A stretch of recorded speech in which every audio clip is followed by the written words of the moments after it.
ಯೇಸು ಕ್ರಿಸ್ತರಲ್ಲಿ ನನ್ನ ಒಲವಿನ ಸೋದರ ಸೋದರಿಯರೇ, ಇವತ್ತಿನ ಶುಭ ಸಂದೇಶ ಮತ್ತಾಯ ಅಧ್ಯಾಯ 11 ವಾಕ್ಯ 28 ತಿಳಿಸುವುದೇನೆಂದರೆ, ದುಡಿಯುವವರೇ ಮತ್ತು ಹೊರೆ ಹೊತ್ತುವವರೇ, ನೀವೆಲ್ಲರೂ ನನ್ನ ಬಳಿಗೆ ಬನ್ನಿರಿ, ನಾನು ನಿಮಗೆ ವಿಶ್ರಾಂತಿ ಕೊಡುವೆನು.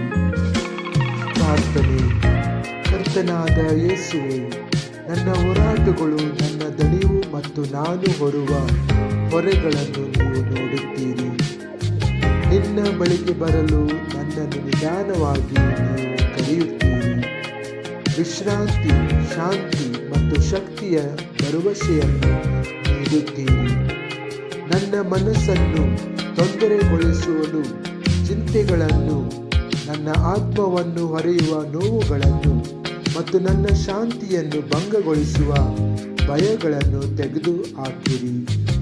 ನಿನ್ನ ಸಮ್ಮುಖದಲ್ಲಿ ನಾನು ನೆಲೆಸಲು ನನ್ನನ್ನು ಅನುಗ್ರಹಿಸಿರಿ. ನೀನು ಮಾತ್ರ ನೀಡಬಲ್ಲ ಶಾಂತಿಯಿಂದ ನನ್ನನ್ನು ತುಂಬಿಸಿರಿ. ನಿನ್ನ ಪ್ರೀತಿ ನನ್ನನ್ನು ನವೀಕರಿಸಲಿ ಮತ್ತು ನಿನ್ನ ಕೃಪೆಯ ವರದಾನವನ್ನು ನನಗೆ ನೀಡಿರಿ. ಆಮೆನ್.